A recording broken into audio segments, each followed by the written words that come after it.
I'm sure you've heard of Paulo Freire, very famous Brazilian educator, and his very famous book, Pedagogy of the Oppressed.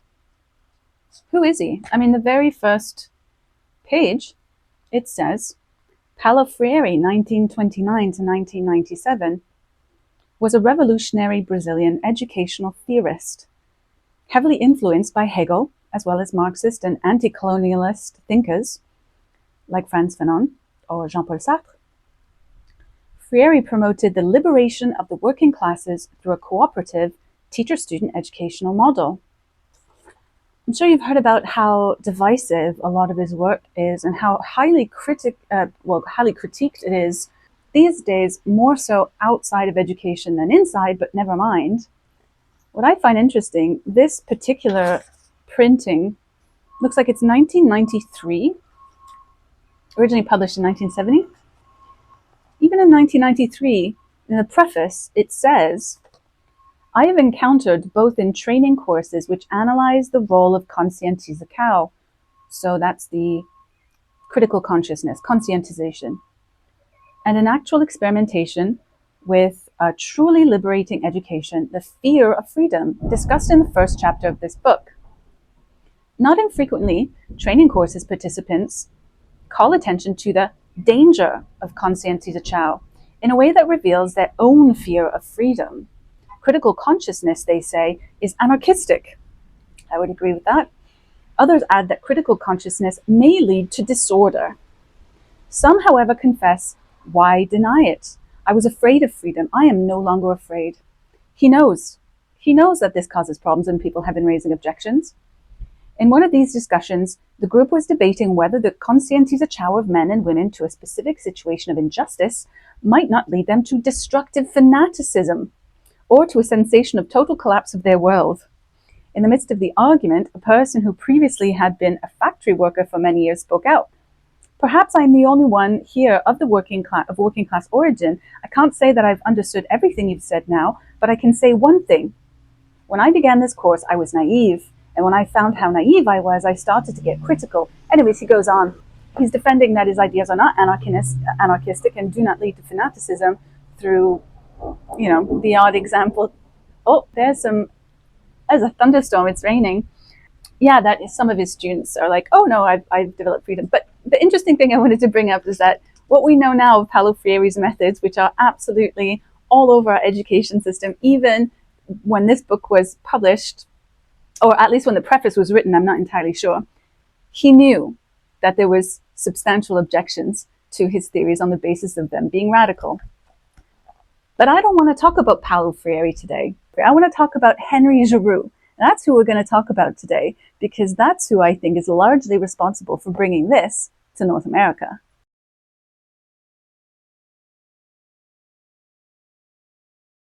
Then when Paulo found out about my work, I then introduced Paulo to Donaldo. And then later, Paulo got involved with Peter. Mm-hmm. That is really where I mark the beginning of something that has a uniquely American, i.e. United States, take on the integration of a kind of Latin American sort of revolutionary kind of pedagogy with one that was more nuanced for an American context. Right.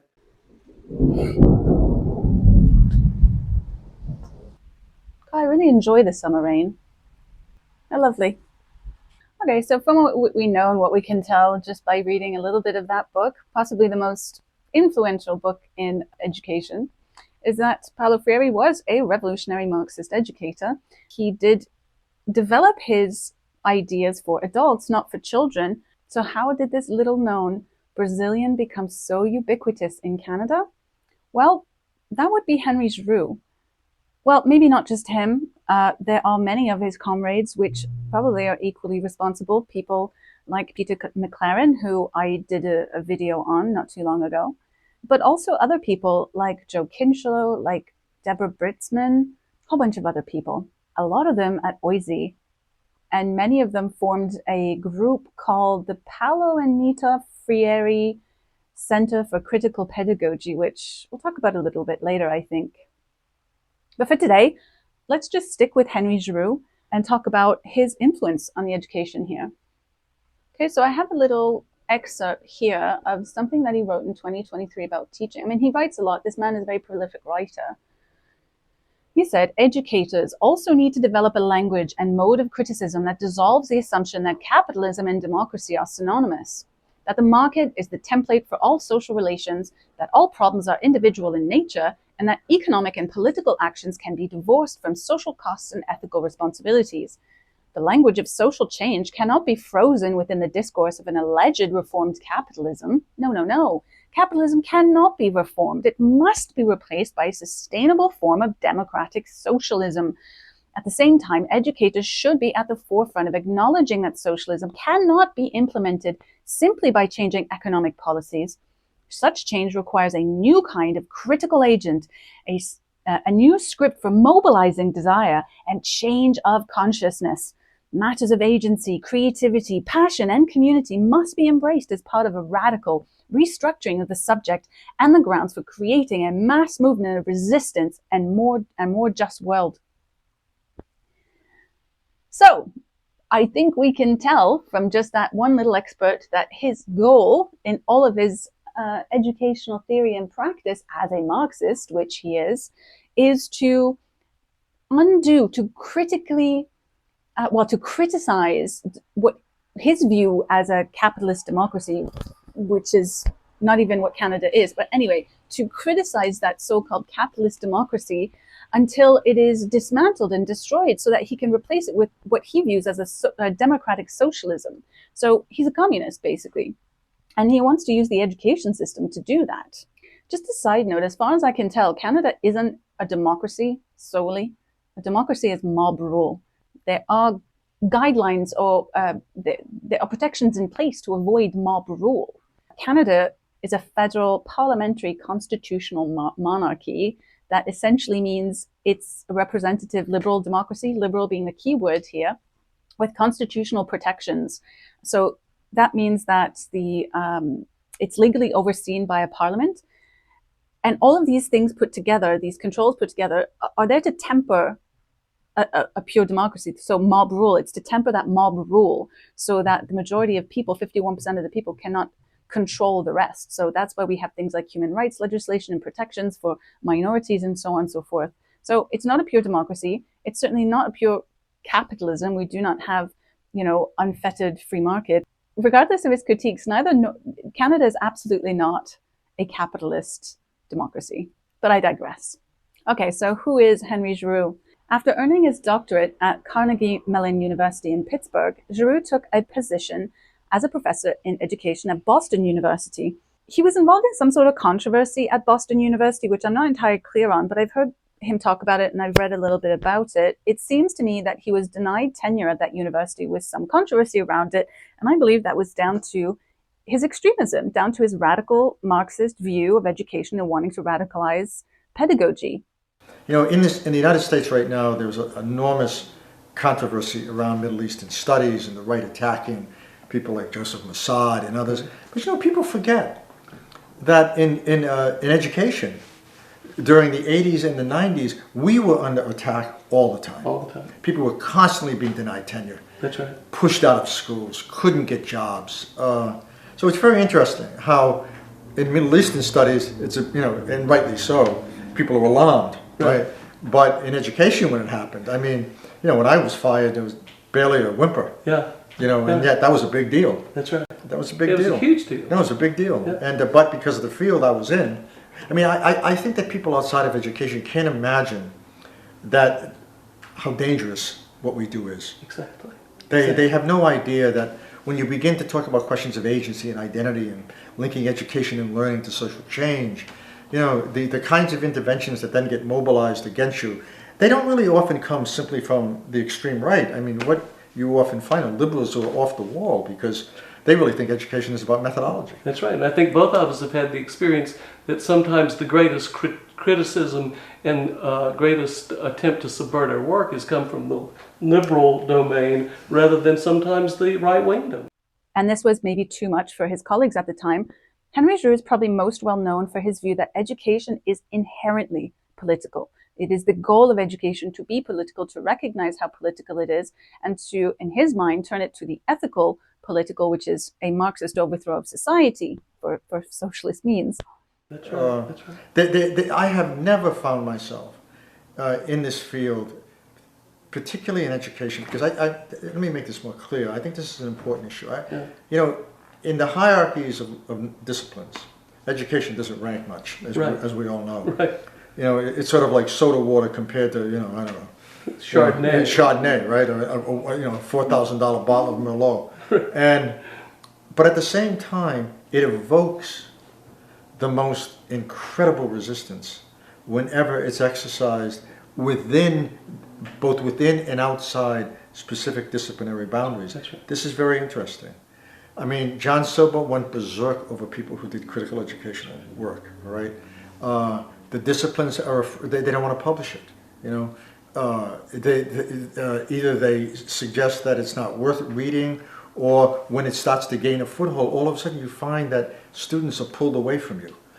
They're told to go somewhere else. This stuff isn't worth reading, or it's too dangerous. That's right. You'll never get a job. That's right. You'll never get a job. And so I find that of all, if I may use this word, I don't know of another field where, I don't know of another area that is as blackballed as this. So he's advocating for the use of pedagogy in that aim through the theory and practice of teaching. So his way of doing that is using Paulo Freire's brand of revolutionary Marxist ideology. So when he read Freire, he was enthralled with it, absolutely loved it, brought the guy to North America, popularized it.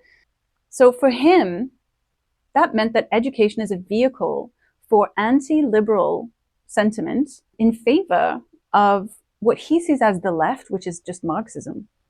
There's a whole lot of stuff in there that we won't get into, but you have to understand that this man's interest is not about properly educating young people, but to him, properly educating young people is about politically indoctrinating them. How did he end up in Canada? Well, when he left Boston, he moved around a little bit. He worked in various centers for education and cultural studies, where he further developed his anti-liberalism critical pedagogy. He eventually ended up at McMaster University in Hamilton in 2004, 20 years ago. He still works there now. Henry A. Giroux currently holds the McMaster University Chair for Scholarship in the Public Interest in the English and Cultural Studies Department and is the Paulo Freire Distinguished Scholar in Critical Pedagogy.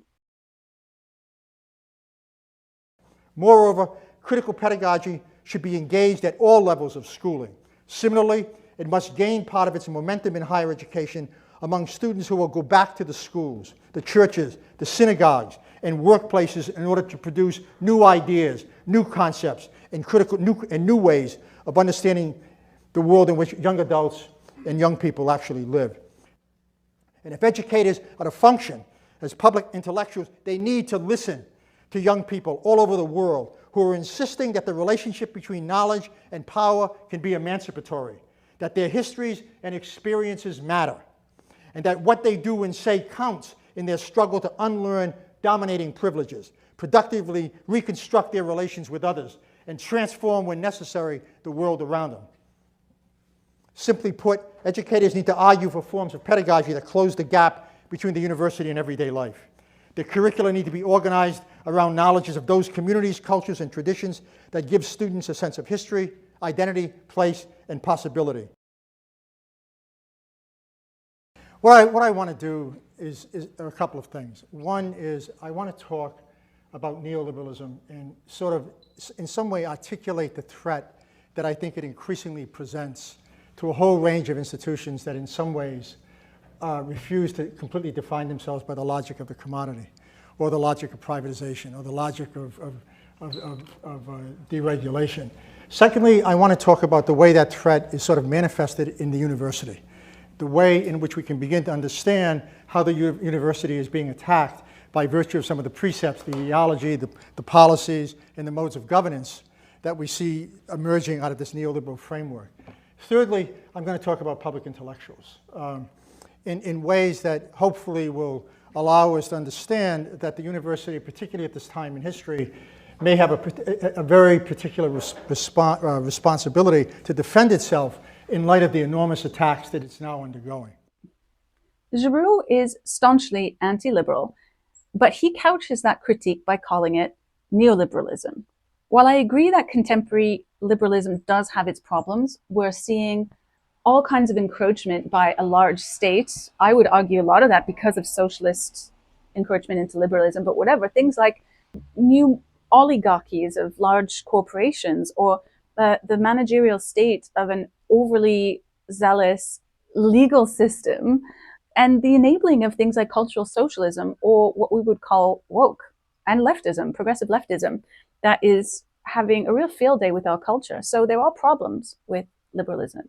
Giroux' solution, however, is never to try to address the problems in liberalism, the ones that afforded us this nice mode of living.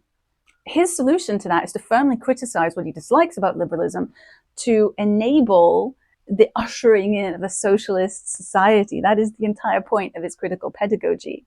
He has no interest in advancing liberalism. The equality that liberalism brings, no interest in that. He has no interest in individualism. He has no interest in the right of individuals to have their own private property ownership. He's a Marxist. Marxists work tirelessly for the advancement of socialism. So read his texts. He tells you. In his career in the USA, I think Giroux clearly learned that, especially at the time back then, liberals and moderates were not so interested in his radical views of pedagogy. I think that really put him off his vision of revolutionary anti-liberal Marxist pedagogy. So he learned that he needed to appeal to these liberals in education departments so that he could carry on his vision of overthrowing society using education. So as far as the term critical pedagogy is concerned, what's the origin of that? You know, actually, Joe, I'll tell you, there are a lot of people who ascribe that term to me, and I am not going to be unhumble. I am not going to suggest that I produced that term, because I actually now can't remember. Yeah. I know that when I look back at the work, I see it appearing there first. Right. But I know that Roger Simon had talked about critical pedagogy, certainly. You know, right. I know that there was some discussion of it at Oise. Right. But I think it really began in discussions with Paulo, because we had rejected the notion of radical pedagogy. Right. I remember speaking with Donaldo and Paulo, and his point was that, as important as that term is, it carried an exclusionary weight to it that would not allow most educators to take the leap and identify with it.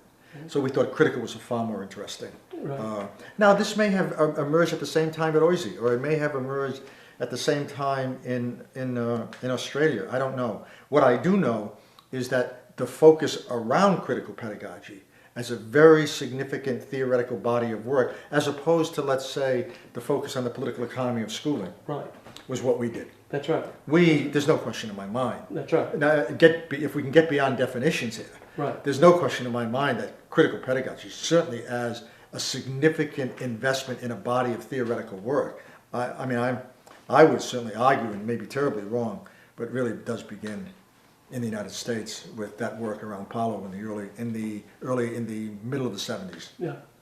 And when I wrote the critical pedagogy primer, I said that critical pedagogy as we know it, right, in the present era began in the right, late 70s with you. No, it seems to me that you were the central figure. Yeah, I don't think that is terribly untrue. Yeah. That's for sure. It certainly seemed that way to me. This man is insanely cited all over the literature. Let's have a look at some other highly distinguished academics. I'm sure you've heard of Richard Dawkins. He wrote The Selfish Gene. Very, very famous academic in biology. Well, he has 9,000 citations. A fair amount. His publications are 156, highly influential citations, 309. Pretty impressive. Well, what about Stephen Hawking? Everyone knows Stephen Hawking. Well, he has 1,228 highly influential citations. He has a total of 24,000 citations and 408 publications. So more than Richard Dawkins. That would make sense. But look at Henry Giroux. He has more citations, 35,000, more highly influential citations to over 2,500, and he's written 723 publications. Out of all of them, his H index, which is an index of influence, I suppose, is higher out of the three of them. There's no doubt this guy is quite influential. So regardless of whether you agree with him or whether or not you've heard of him, he is absolutely driving the direction of education and has been for quite some time, especially here in Canada. You have to take notice of what he's writing and what he's saying, especially if you have children in education. What we know today as critical pedagogy, that, as you can see, comes directly from Giroux and his friends. This is the idea that teachers are responsible for the transformation of society. Transformation means transformation away from liberalism into his vision of socialist democracy, whatever that means. Well, we know what that means. It just means communism. So he, like his other revolutionary Marxist comrades in education, believed that students are brainwashed by capitalism to have false consciousness. That means that they've been convinced to consume, just blindly consume, and not see their own oppression.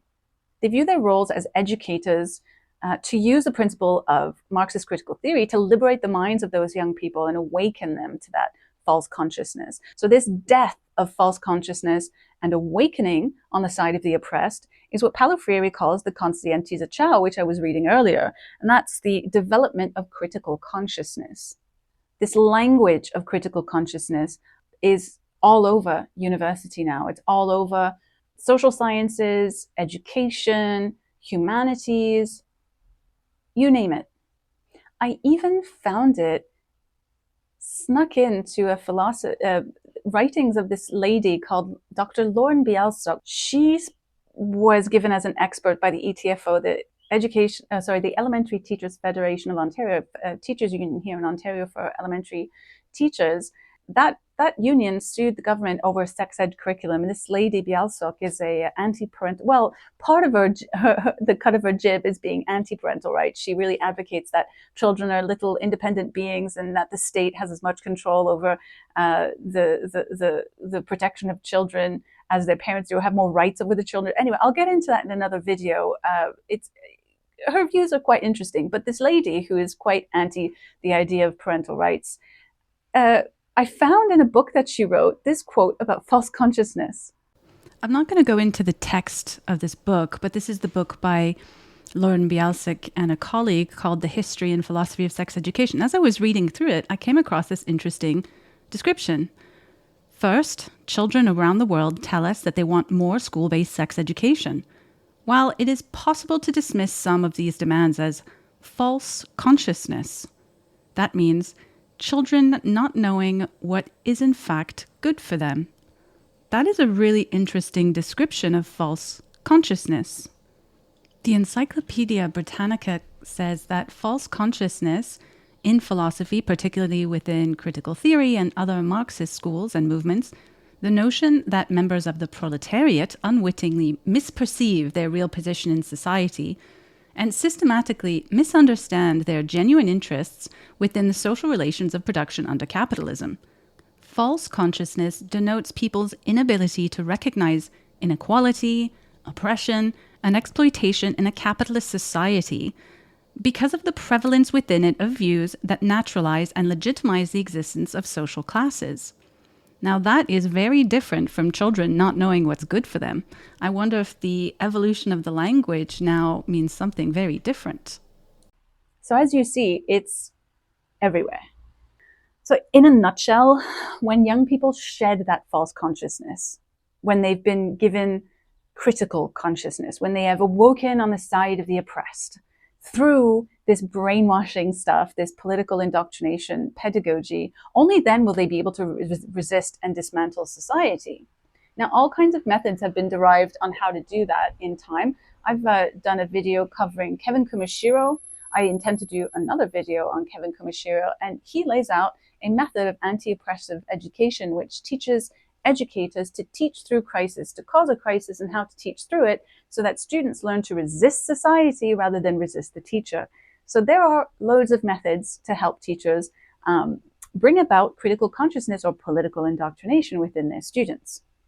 Right now in teacher colleges, teachers are almost exclusively trained in using these critical theory methods, these critical consciousness methods as a teaching method. And recently there was a thesis that came out from a man called Stephen Reich, who used to be a lawyer, went into educational theory at Boise.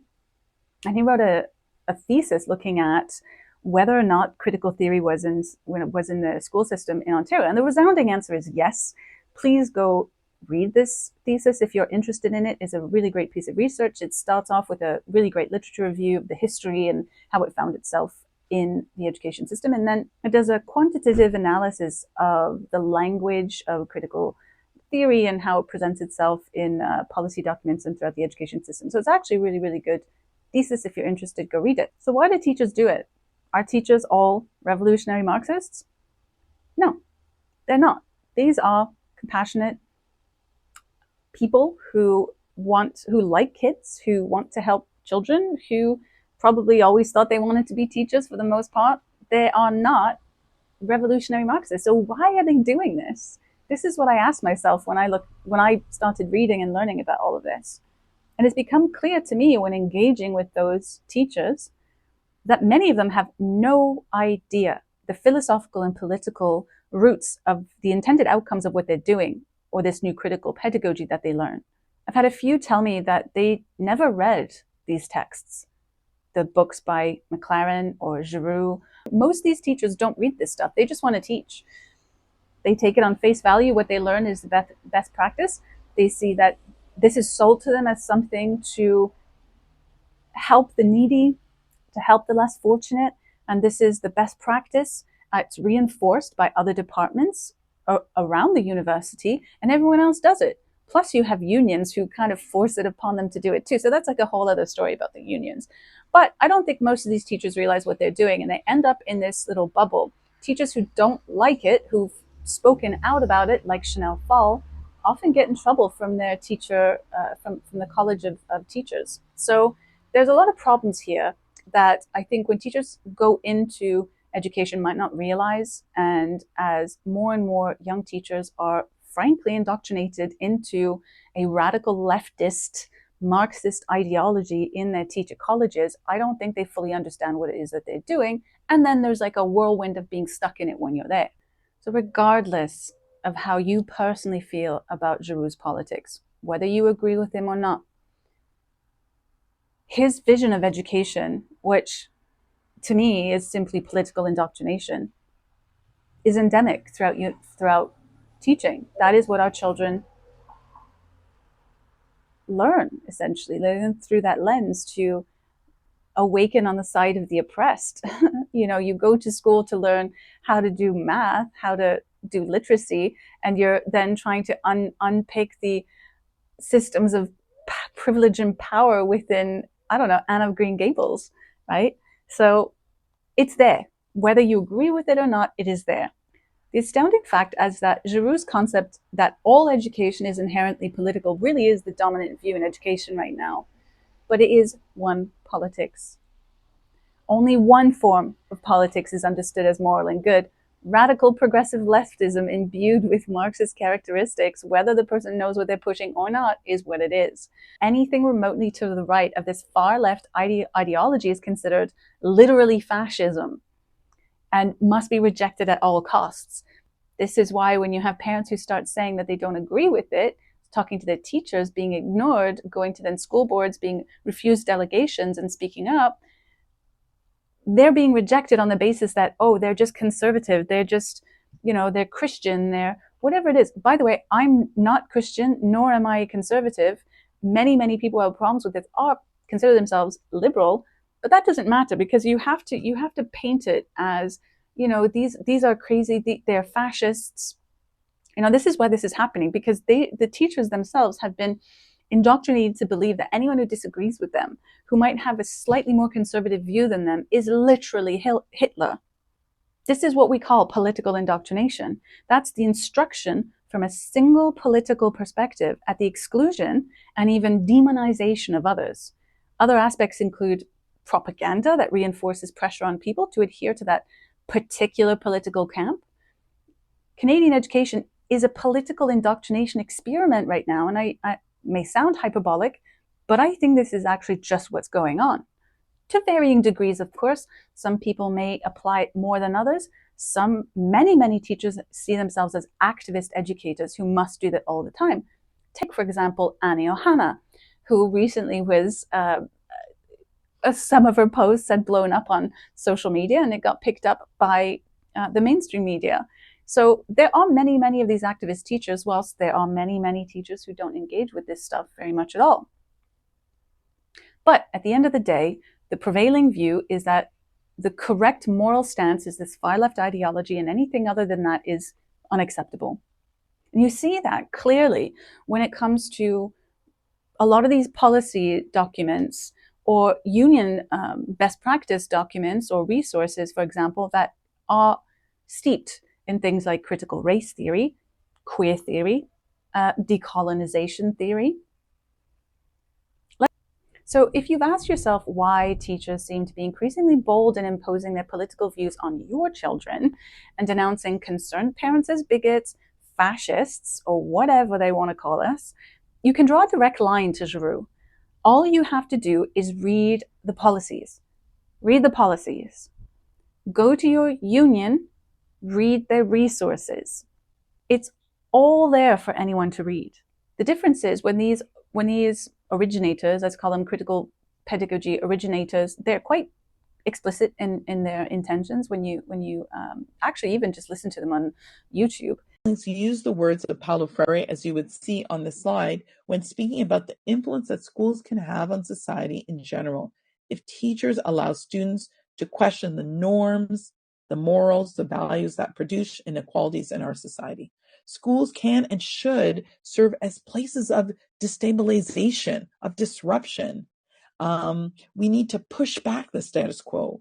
I mean, imagine the possibilities in society if that actually happened in our classrooms. I have to say, an experience I had today, and I was telling Kalpana about it, we invited Civics Canada through Rep Day to have an MP speak up close and possible with our students, our local MP. And today, watching the students feel confident enough to ask questions about, what is the federal government doing about issues of housing for new Canadians here in our riding, like to hear them ask that question, and it really was spontaneous, was just so much of, to me, a reification of critical consciousness coming out of the mouths of a grade 5 and putting them in the position to be able to speak to somebody who has the ear of the Prime Minister is so important, to give the kids the chance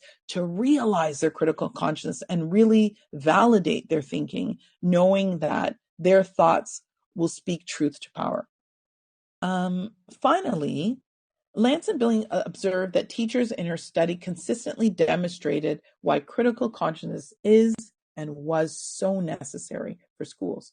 Students and teachers developed critical consciousness through challenging the status quo of the current social order.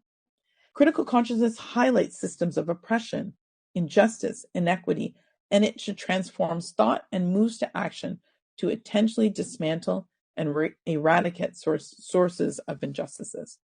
Critical consciousness is the aspect of CRP that I observe in going to different schools, seeing my teacher candidates, that teachers do the least of with regard to culturally relevant pedagogy. And it's really too bad, because that's the most important aspect. And so much of critical consciousness drives and impacts academic success and cultural competence. So follow citations, follow references, follow sources to see for yourself. Don't just take my word for it. The real question here is, when you've done your reading, when you've done your research, have you consented to this kind of education being commandeered by ideological radicals, intolerant of true diversity of thought? Have you consented to your children or grandchildren being exposed to political indoctrination by just going to school? I know I didn't when I put my kid in high school in Ontario. I had no idea any of this was going on. Quite often, leaders in education today no longer see themselves simply as teaching your kids literacy and math. No, no, no. They even don't see themselves as being accountable to the public, or at least to anyone who isn't part of their personal political side. They see themselves as having the correct worldview, and you have false consciousness. I think we really need to put a bright spotlight on education and hold our teachers and educational leaders to account. We need to depoliticize education and keep an eye on activist teachers. We need to also remove the power of unions to enforce their political vision on education. Sure, protect workers' rights. I don't think anybody would have a problem with that.